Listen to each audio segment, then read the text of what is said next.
Hello and welcome to MMA Crips Fighting Talk. On today's show, we'll be going 5 rounds of action, featuring Palelei versus Ruan, Daron Cruickshank versus Erick Koch, Costa Philippou versus Lorenz Larkin, Matt Brown versus Erick Silva, and finally prediction contest 127. Okay, joining me on today's show, we have Brian Hunt and Greg Marshall. Welcome to the show, guys. Hello, guys. Hello again. Okay, let's start off with round 1, and Palelei versus Ruan.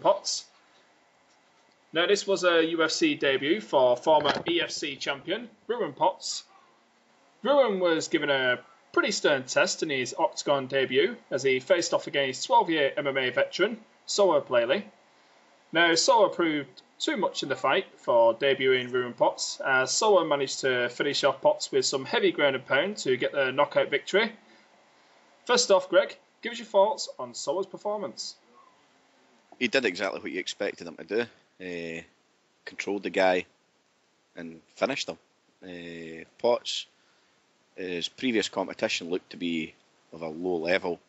Paleilei's fought against some top guys, not the greatest, but he's fought against some good guys and finished most of them in the first round anyway. So it just seemed to be on paper to be exactly how it would go, and Palelei, he did. He took the guy down and worked his ground and pound, and the knockout blow looked a very weak blow, but it worked. Yeah, he's looking real comfortable in the Octagon now. Now, when he was first in the UFC and he got caught, he went about the regional circuits, and damn, did he look amazing. And when he came back to the UFC, there was a lot of hype behind him. You're like, oh, now we're going to get to see the real Silva. But in his first fight against Nikita Krylov, that was just absolute shite. I was like, whoa, no way. I was really excited for Silva's debut. Well, not debut, second debut. I was like, oh, yeah, finally we're going to get to see the real Silva. But no, he really disappointed. But now I feel like we're getting to see the Silva Palelei after he got cut the first time from the UFC when he was fighting around the regional shows. Well, Brian, what did you make of Silva's performance last night? He's a good middle-of-the-line fighter. I just don't see him ever really being a contender, and I don't know if that's fair or not. I was shocked. Blue got a little dig in there on the softness of the finishing shot. I mean, you said heavy ground and pound. Not really. It was a weird left hook from a weird angle that finished it, and then it was heavy ground and pound. I mean, it was like beating a dead body afterwards. And he was already done. You got one Popeye eye floating out there somewhere looking in space. And it was from a weird shot. I mean, they always say the punches you don't see are the ones that hurt you, but I would have liked to have seen a little bit more energy on it. Again, I don't know the guy that got knocked out very well. I was very impressed with his hips and his submission attempts, because he was pretty fucking active. But his chin, that was a white belt chin right there. He's got a that was pretty weak. So, but I don't know what to expect from Silva. He's a very likable guy. It's a guy you like to get behind. I just don't know against top people. I mean, do you ever see him having a chance against a Kane? I don't, but you never know. Well, you mentioned about the ground and pound. It was sort of like he was falling down and posturing on that arm, but he sort of threw a punch with it at the same time. It was really weird. Now, that tells me he's got some power in his hands. You know what I mean? It's like Shane Carwin power, because it wasn't like he was winging it from far back, really laying it in there. Now, to knock somebody out with just one of those weird punches, now, you said it's sometimes the punches you don't see, but to me, this guy's got some brute power in his punches. Oh, yeah. So, yeah, absolutely. Absolutely. I mean, you can't use Pat Barry as a judge because everybody knocks out Pat Barry now. But sorry, Pat. I'm sorry. I got animosity. I'd love to see Pat Barry at 205, and I'm butthurt. I'm never going to get over it. So, but yes, he's definitely got heavy hands. You don't want to get hit by the guy. Well, we all seen Palelei kiss the referee afterwards. Obviously, he must have a thing for short, bald guys. That's worse than my Pat Barry dig. That's much worse. I don't think I've seen that in the Octagon before. Maybe he's trying to butter up the referees or something for future fights to get a quick stoppage. But what did you make of that there, Greg? If he's trying to butter up the referees, he's going about it the wrong way. He didn't look impressed, did he, that ref? If I'm a ref and I think this guy's going to kiss me if he wins, I'm going to make sure he loses. Damn right. Still, it was quite funny. I found it quite funny when he did it, I must admit. Well, Brian mentioned about Cain Velasquez, can he hang with a Cain Velasquez in the future? But for me, he's not in the top 15 right now, but obviously he should get a top 15 guy next. Would you agree there, Greg? I think, he can hang in the top 20, but he'll never hang with any top 10 guy, not just Cain. I don't think he's able to beat anybody in the top 10. I think the limit to what he should be looking at is a fight with somebody like Roy Nelson or someone like that, because that's as good as he can get. But even at that, I would imagine Nelson would finish him. Is there any future opponents sticking out for you there, Brian, you would like to see Silva face next? Oh, God. No, not really. I mean, Nelson, I agree with Blue. I think Nelson knocks him out, but I need to see more of him. No, I really don't even know where I'd put him against. A Duffy, if Duffy ever gets healthy, somewhere along those lines, and that could be an interesting fight, but no, I'm pretty empty on it, to be honest. What about Jared Rosholt? He's coming off 2 wins as well. He'd be a reasonable opponent, I think. See, I think, honestly, after last night, he deserves the top 15. And I was looking in the rankings before, and a name that popped out to me, and he doesn't have an opponent scheduled. I believe Gabriel Gonzaga's a good fight for him. What do you make of that one there, Greg? It'd be a decent fight. I don't know if Gonzaga would be an option, though, because he's coming off a loss. The UFC never match up losses against wins, or tend not to. It would be a decent fight, though. But it's probably, like you say, Gonzaga's probably ranked around about 15-ish. So it wouldn't be a bad idea. Okay, let's talk a little bit about Ruan Potts for a second, guys. Now, he's a former UFC champion. Greg, what did you make of his performance? That's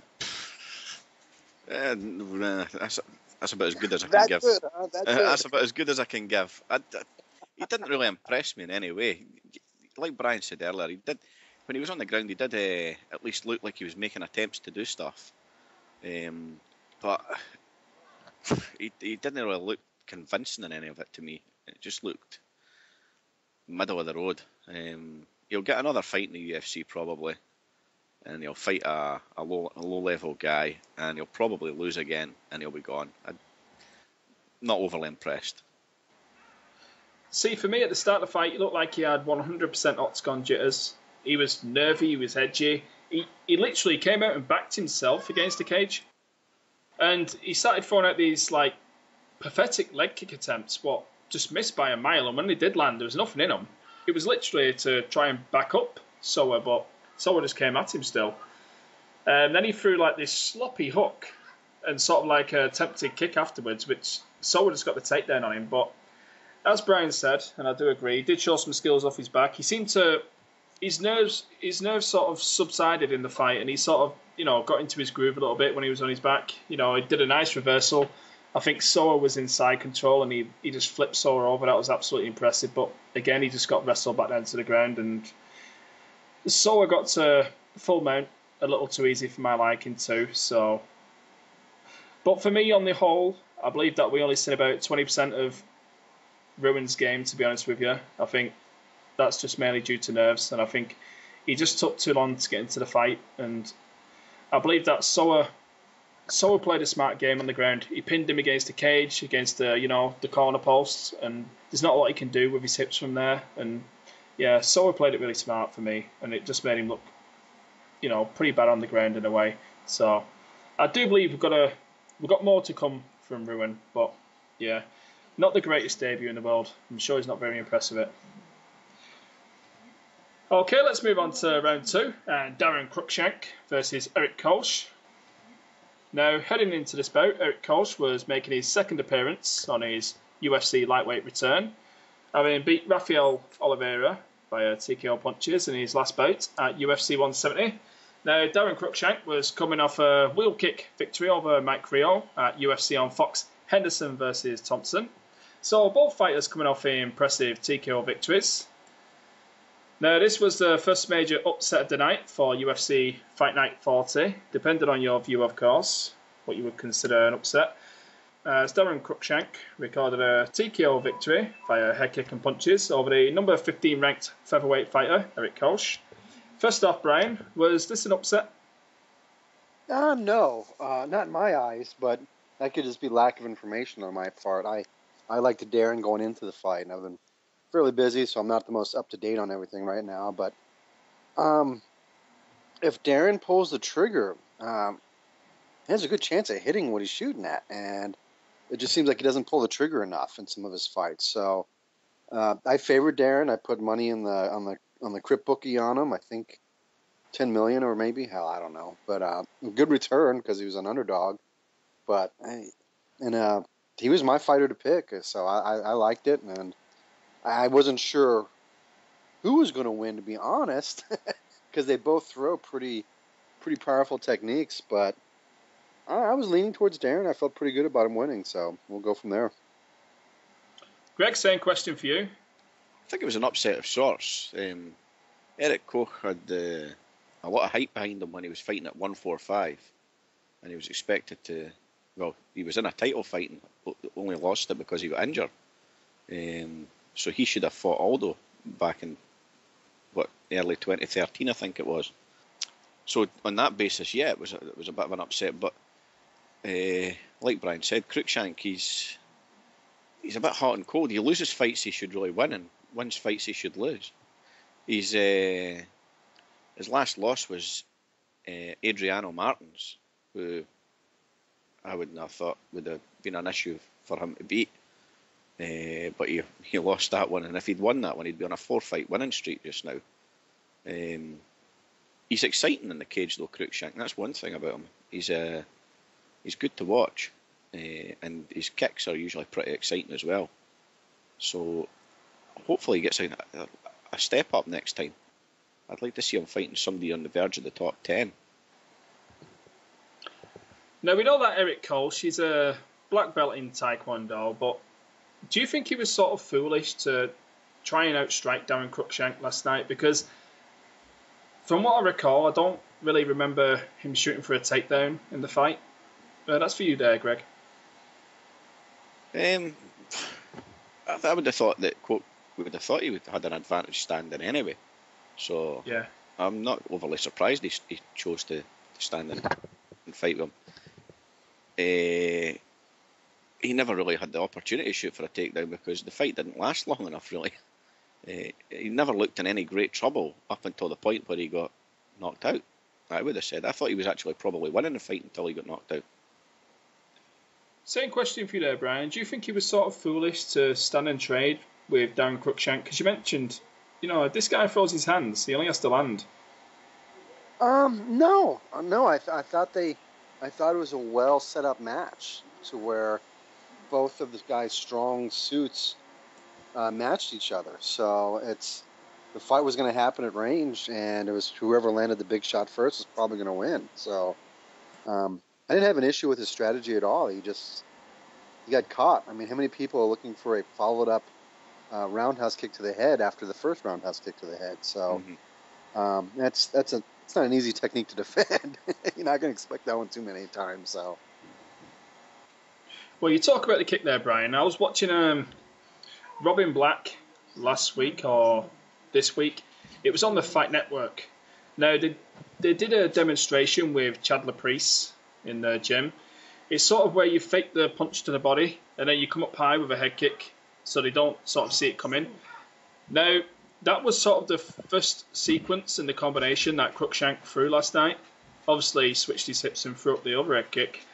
But I do think that we're going to see that combination more often, where you throw a punch to the body and then come up high with the head kick. But the thing with that kick, you need to have pretty flexible hips. We know Darren Cruickshank's got some flexible hips because you need to get on the inside and throw that kick. It's not like an outside head kick. You need to get on the inside and torque it right up. Now, you've got to be pretty flexible. So we will see more guys throwing that kick, but I doubt we'll see many wrestlers throwing that kick. I'm not sure how many guys you'll see throwing that kick against good wrestlers either. Yeah, because you really put yourself in a bad position. So it was just a fight where both guys matched each other's skill sets. So I liked it, and it was entertaining for sure. Now I have to ask Brian, was you fine with the stoppage? Because there seemed to be a good few punches thrown while the referee was, looking on. Now it seemed like Erick Koch sort of, his eyes rolled to the back of his head, but he did grab the back of the neck of Darren Cruickshank when the referee was talking to him, so he was still sort of in there, but sort of borderline. What did you make of the stoppage? Watching it live the first time, I thought it was a bad stoppage. Yeah. But again, knockouts it's not boxing. A knockdown doesn't equal anything. It just means you got your ass knocked down. So, watching the replays, I was really happy with the stoppage. I thought it was perfect because was he out cold when he hit? I don't think so, but he kind of looked it. It was hard to tell unless you know for sure. I mean, you hate seeing the guys stand up, look 100% coherent, and say, "What the fuck?" So it went maybe a little bit long, but no. I was at first, yes, I was like, "Oh shit, stop it!" Replays, no. I thought the refs did really good overall last night, to be honest, and I had zero issues with the stoppage once I saw the replay of it. Was you fine with the stoppage too, Greg? Yeah, I was totally fine with it. It wasn't an example where he was down and he was out. Like you say, he did reach up, he grabbed his head. A couple of times he let go and he managed to grab on again, so he had his wits about him that he was doing stuff. I think we're nitpicking if we think that's a bad finish. Yeah. Because there's a lot worse finishes than that, and I think a lot of the time we need to give the ref the benefit of the doubt on finishes as well, because it's not an easy thing to judge. It's fine when the guy's clearly out, but when the guy's just on the verge of going out, it's impossible for a ref to spot that. I think sometimes we just need to be a bit kind to the refs, and like Brian said there, I think overall the refs had a great night last night. Well, you could always give him a kiss there, like so. No thanks. I think that's a little bit too kind. I'll maybe shake his hand. Okay, let's move on to round 3. Costa Philippou versus Lorenz Larkin. Now, this was a close fight on paper, but there was a lot of concern over Philippou's last couple of performances since leaving Team Serra, Team Longo. Now, heading into the bout, Costa Philippou was sitting above Lorenz Larkin in the UFC middleweight rankings at number 12. Now, his ranking showed in the fight as Costa put all the doubt to bed and recorded a knockout victory in round 1. First off, Brian, give us your thoughts on the knockout victory for Costa Philippou last night. It was a good win. It was a fight that I didn't think had a whole lot of value as far as the top rankings. I honestly felt that if these guys fought 10 times, they'd probably go 5-5 because they were both throwing really hard leather, and I think either guy could have won at any point in time. And it just so happens that Philippou landed his shot before Larkin was able to. But if they fought again, I would not. I didn't see anything in this fight where I thought, okay, Philippou's the better fighter. It was just he landed, and again, they fight 10 times. I think they go 5-5 because I think it's just odds that one of these guys is going to land, and it's going to be a pretty quick fight. So it was an entertaining fight. It didn't have any value as far as the top 10. Do I think Philippou's now on the rise? No, not really. It was just a good fight.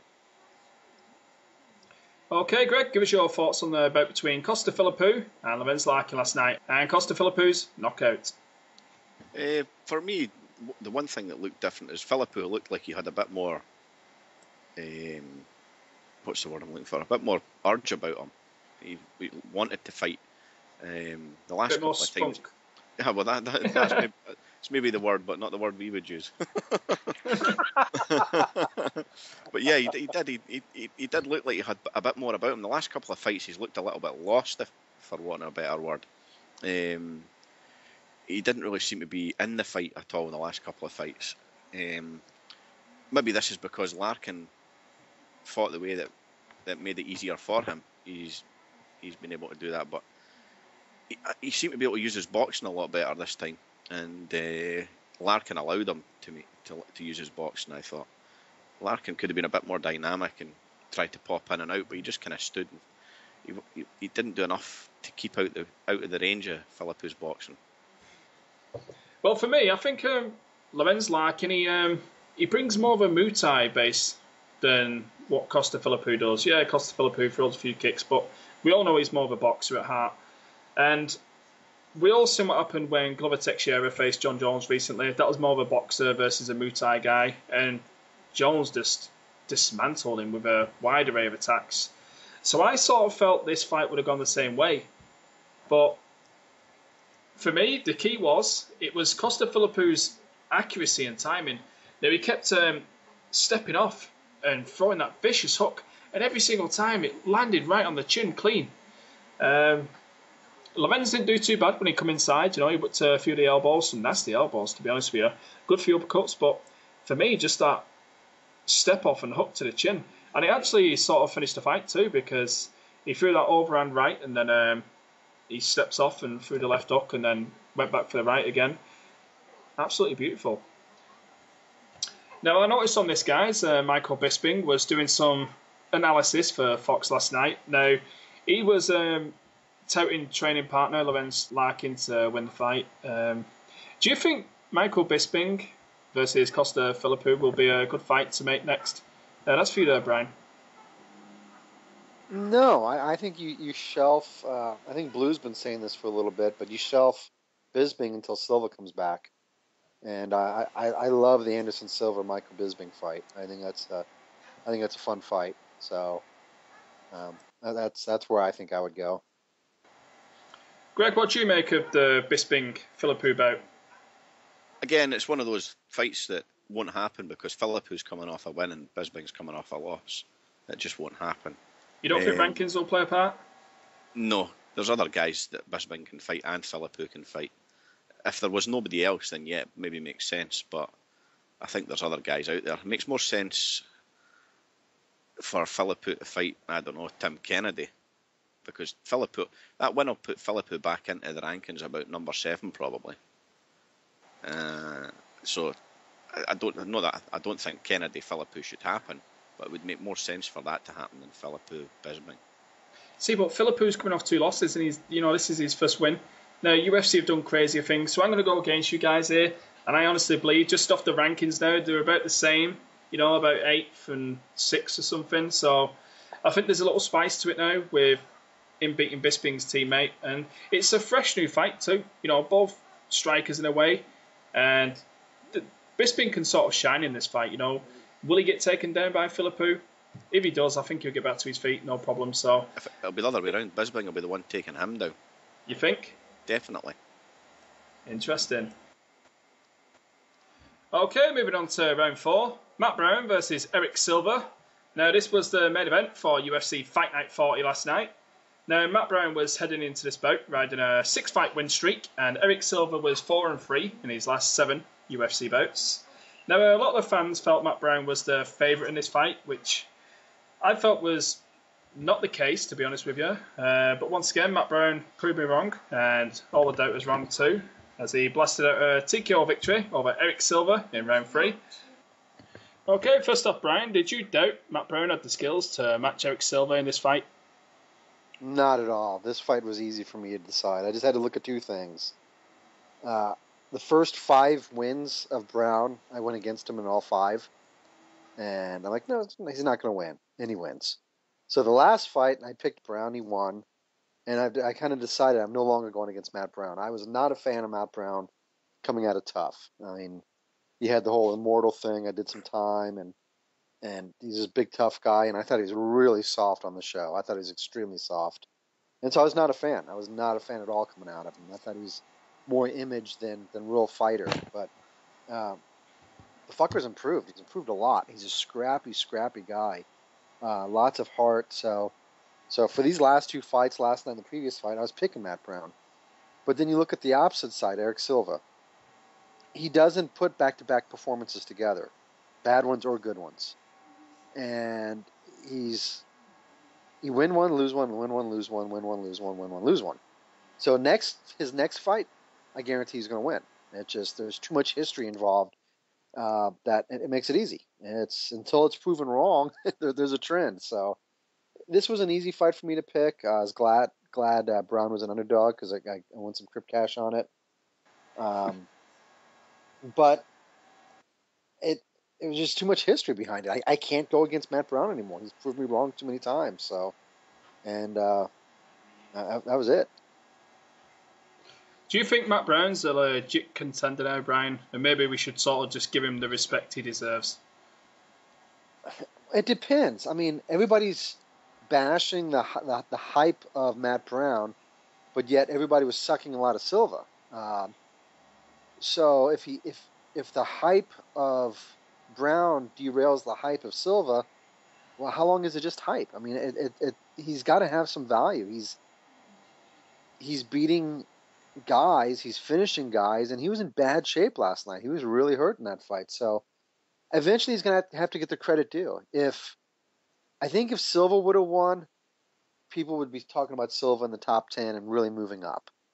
But now Brown beats this guy, and nobody's really quite on him yet. And should he fight for the title? No. But should he be in the top 5 in that mix and starting to fight those guys? Yeah, I think he's one fight away from the title. I think he's still a very raw fighter. I mean, he throws lots of elbows, but I don't think he throws very good elbows. He doesn't get his hips behind him. He doesn't drop the shoulder very well on his elbows. They're all arm elbows, and that's probably why he doesn't finish people with them. They land, but there's a lot more potential energy there that he's not bringing to the game. So, but his heart's unmatched, and you can't take that away from the guy. So he's there. He's in the talk now. He has to be. I mean, it's not fair not to put him in the talk. Does he beat a Carlos Condit? I don't think so, but it's hard to count against him. So, well, Greg, I know that you doubted his skills to match Erick Silva. Was you shocked that he defeated Erick Silva last night? Not shocked, but I was surprised. Yeah, definitely. Surprised, yeah. I just a little opposite to Brian, going by past reference as well. When Brown tends to come up against a guy who can finish him on the ground with good submissions, he tends to lose. And I thought this was the first guy he's really fought in his streak that he's been on who could do that. And to be honest, when the fight went into the first round and Silva took his back, I thought game over. And Brown fought him off really well. Major props to Brown on that one.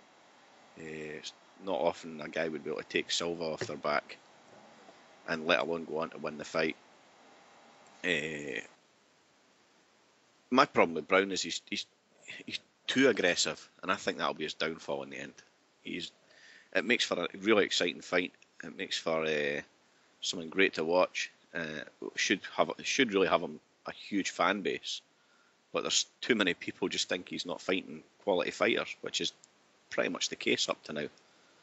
But his total aggression will be his downfall in the end. Now, I want to talk about Erick Silva here. Now, everyone's been riding this guy. Well, I won't say that word. Everyone's really, big on Erick Silva, like he's the next big thing. I don't get why, because if you look at his record, he's win-loss, win-loss, win-loss. He's 4-3 in his last 7 bouts. Now he's 4-4. Like, I don't get why everybody's riding him so hard and, hey, Erick Silva is the next big thing in the welterweight division. I just don't get it, to be honest with you. One thing I would say on that, if Erick Silva had been given the same opportunities that Matt Brown had, maybe things would be different. Erick Silva was getting John Fitch, Dong Hyun Kim. Yeah. He was getting tough battles, whereas, to be fair, Brown did get that. But then Brown was built slowly again. You've got Brian Foster, John Howard, Seth Baczynskis, Chris Cope, Stephen Thompson, Luis Ramos. These guys are low-level talent, whereas Erick Silva's getting a beast every second fight. They need to give Erick Silva time to build. They're trying to throw him into the deep end of the pool really quickly, and it's been a bit unfair on him. Okay, let's get down to the action. What did you make of the main event last night, Brian? It certainly lived up to the billing. Yeah, it was a fun fight. It really was a fun fight to watch. It's maybe the best fight of the year so far. The year's still fairly early in my world, but seeing how hurt he was, it was impressive. It really was an impressive win by Brown because he was in bad shape and he had a good guy on his back. So for a long time, it wasn't just a quick cycle of being on his back. He defended the neck really well. And once it stood up, it's like, okay, game over. And Silva had nothing for him. And then I was extremely disappointed in Erick Silva and his corner for not having him throw every single shot to the body. I think he threw 3 body shots and he hurt Brown all 3 times. Every single shot should have been to the body. And it just was not smart. It wasn't. It was easy to tell on television. It had to be easy to tell there that Brown's body was soft. That first kick freaking opened up I thought he had a broken rib the way he was reacting to the shots. And it sounds like it was all solar plexus shots. So once his solar plexus got soft, everything hurt him. And you can't walk through that type of pain. It's tough when you get those solar plexus soft like that. It's hard to poker face that. And Brown's a tough fucker, man. He really is, and you could see him getting hurt. So why don't you keep throwing the same thing? I mean, body.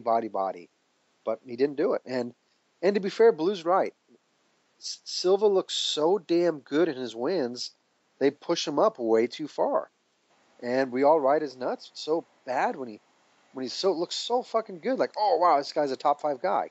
We put him against a top 10 guy, and he gets beat again. So they definitely need to slow down with Silva and go from there. But love the fight. It was just a very fun fight. It's while we enjoy that type of fight, you don't want to see Erick Silva have too many of those type of fights, because those are career-ending fights, in my opinion. That amount of damage to take in a single fight, that's a lot, and that's gonna take years off your life, in my opinion. Well, you said Riley's nuts, Brian. I was going to say Riley's cock. I wasn't going to say it, but well. Greg, what did you make of the main event between Matt Brown and Erick Silva last night? To be fair, it's been pretty easily the fight of the year so far, I would have said. Constant action from start to finish. Definitely fight of the year. I would agree with Brian, though, that Erick Silva, there was points in that fight last night I was getting worried for the guy, because he just kept coming forward and kept being hit. If there's ever going to be a serious incident in the cage or a death, it's going to be on that kind of basis, where a guy's taking headshot after headshot after headshot and just keeping coming forward, because your brain can't cope with that shit. And that's one instance where it's probably going to be where something really bad eventually does happen in the cage. Although it's hard for a ref to stop a fight when the fighter's still coming forward. Now, for me, a lot of the time, you guys will probably agree with this, a lot of the undercard fights actually end up better than the actual main event. Now, last night's card was pretty decent, to be honest with you. Some good finishes, some good scraps. These two guys had a lot to live up to. Now, they're not always main event guys, so all of a sudden they're on main event, and they have to do better than the previous fights of the night. Now, it's very, very rare that the main event succeeds a cracking card like this, and they actually put on a better fight than all the other fights on the card. So they did a really good job there. But with Matt Brown, you guys talk about, serious injury and, taking punishment and whatnot, but 50% of this game is taking punishment. Now, there's not many fighters what can sort of take the punishment that Matt Brown can. But unlike the Nogueira, where Nogueira used to plod along and, come at you slow like a fucking zombie, this guy just comes at you aggressively. Now, Erick Silva gave him all he could handle last night. He fucking literally had him finished twice. The liver kick, thought the ref was going to step in and stop it in the cage. Then he had him in a rear naked choke. Well, it's sort of a neck crank. He was working for the rear naked, but still, Matt Brown whipped out of it. And then you would have thought Matt Brown would have been, a bit hesitant to engage and backed off once he got back to his feet. Once Matt Brown got back to his feet, Matt Brown fucking attacked him. And Erick Silva did not know what to do. And I think that broke Erick Silva's will in the fight. Props to Erick Silva, he did stick it out in that fight, He showed his own kind of toughness. But for me, his heart had already gone.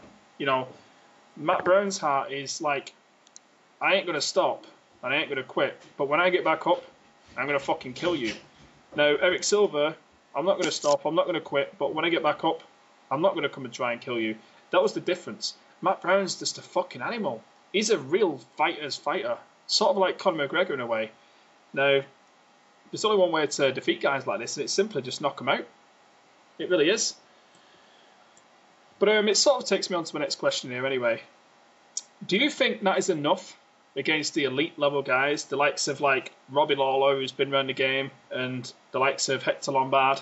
You know, because these guys are not going to be phased. Once they hurt you and, you know, you get back up and you come at them, a lot of fighters can break from that. But guys like Robbie Lawler and Hector Lombard, I just don't see guys like that breaking, you know? Would you agree with that there, Greg? Definitely. That's been my biggest thing about Brown.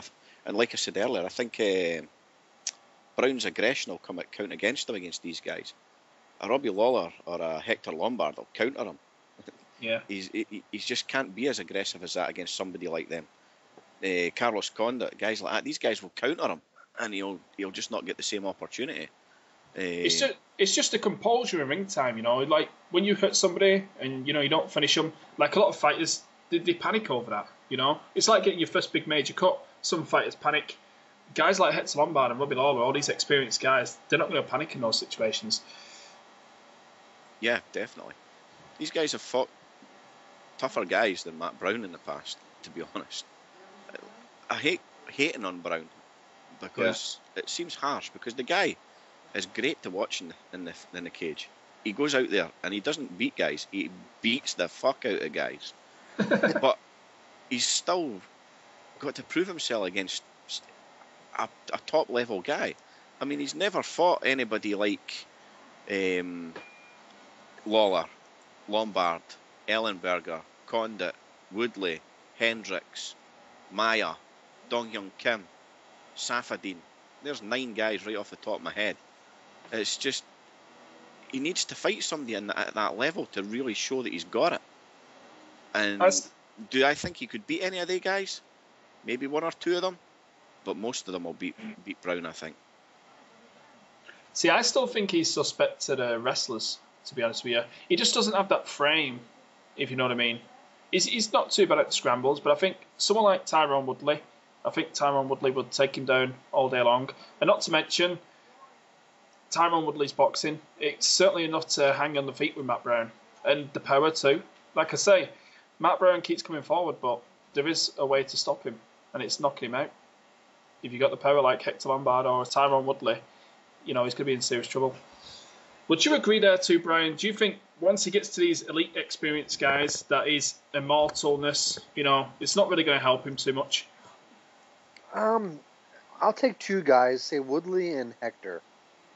I think if Brown survives round 1 against either one of those guys, I almost put it in an even fight. I like Woodley a lot, I really do, but I'm still suspect of the amount of muscle he carries going into a 5-round fight. And you know Brown's going to be there rounds 2 through 4, so he's going to keep bringing it. But I don't know if he gets out of round 1 against either one of those guys because of the mass amount of power.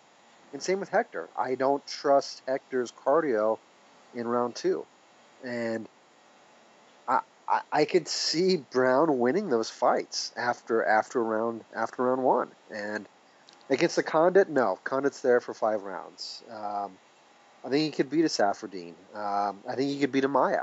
I really do think he could beat a Maya. Maya doesn't have great takedowns, and I think he's good enough to avoid the mat against Maya, and I think he's going to kill him standing.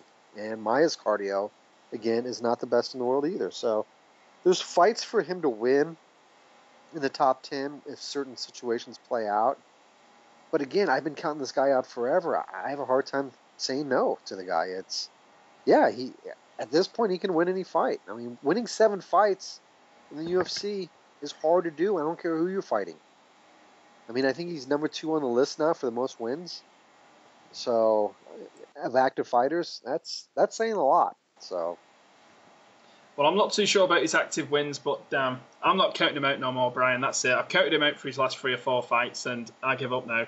I think it started at the Swick, and Jordan Mame, and I just continuously count this guy out, and every time he just impresses me. He really does. But do you not think if Jake Ellenberger was fighting the same guys that Matt Brown's been fighting, he'd have a 7-fight win streak? Oh, I totally agree. I agree on the Hector. I agree on the Carlos Condit. I do probably agree that he could beat Maia. I think I sort of do agree totally with Brian here. Like, if the UFC matched him against certain people, he could carry on his streak. But obviously, if they stick him against, Woodley or Lombard and whatnot, he would get finished. But I'm not counting him out no more because I've counted him out every single time and he's just come back and proved me wrong. So I've counted him out in the past as well, but some of the fights he's won that people thought he'd lose, I thought he would win. And I don't know. I think if they were I agree, but I think he probably would beat Damian Maia. I think he would probably beat Safadine, but I don't know if he'd beat anybody else. I'd like to see him fight Dong Hyun Kim again, because I think Kim would just put the story to bed. I think that would be the game over. Okay, moving on to our fifth and final round. Prediction contest 1-2-7. Okay, let's give a quick rundown of the top 3 finishes from prediction contest 1-2-7 and that dreaded last place finish. Okay, in first place we had Sugar Pooper on 75 points. In second place we had Inside Pie on 67 points. And third place we had Hired Merc on 59 points. Okay, moving on to the dreaded last place finish in last night's prediction contest. That goes to T Daddy 3000 on 28 points. Now, thank you to T Daddy because I was sort of battling you last night for last place. I got a sad 31 points, so you sort of saved me there by 3 points. Okay, let's move on to the season standings after prediction contest 1-2-7. After last night's event, Blue Nose Greg drops out of the top 3 and is replaced by previously ranked number 4, Big Dog 04. We have Aaron P95. He now moves from second place to joint first place with Freddie Machete. And after winning prediction contest 1-2-7, Sugar Pooper moves off bottom spot in the season standings to 11th place. Occupying last place in the season now is Mr. Matt Field. Greg, is there anything you want to say on the season standings while I've got you on the show? On the season standings, enjoy the top 3 while it lasts, guys. I'll be back. Well, you are, of course, Blue Nose Greg, so you did drop out the top 3. Yeah, progressively dropped from 1st to 4th in the last 3 events, so hopefully I'll see a turnaround soon. Well, I do want to mention Season 1 and Season 2 champions, Mr. D-Rock and Kick-Ass. They're sitting in 8th and 9th place. And Kick-Ass is in 8th place. That's the current champion. He's on 220 points. And Freddie Machete and Aaron in first place are on 291 points. So it's not looking good for Kick-Ass 32A. It's looking like he might be losing his crown. Yeah, it does. It's like 70 points of a difference between him and the top. And D-Rock's only a couple of points behind Kick-Ass as well. So he's also 70-odd points behind the top.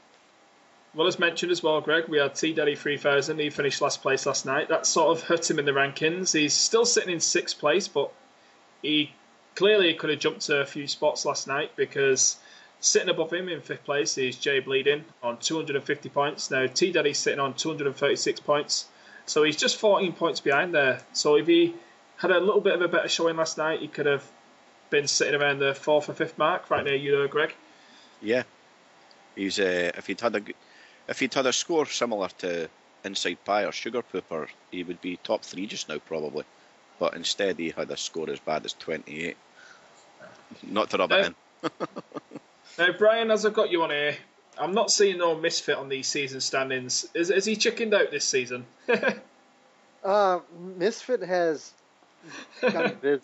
I know him pretty well, and he's just gotten extremely busy. So it's Misfit's scheduled in the summer is pretty active as far as being away from the website. So he will. And he probably won't get in the next one. Misfit is going to an island, I think, next week. And he's probably going to be gone for about 7 to 10 days. So don't expect to see Misfit anytime soon. Well, don't disturb him because you might face his wrath. Yes. We don't want to fuck with Misfit. His wrath is His wrath is legendary. It's worse than the Titans. Yes. It's you can ask anybody. They've all heard it. Okay, I think that pretty much covers Prediction Contest 127 and Season 3 standings update. To any listeners, if you think you know your mixed martial arts and you are good at predicting fights, sign up to MMAcrypt.com and you will be able to enter our prediction contest. There is a prediction contest for every UFC event. You simply pick a winner, method of victory and round finish. Points will be awarded of correct outcomes. Okay guys, that's a wrap for today's show. From MMA Crypt Fighting Talk, thank you for watching.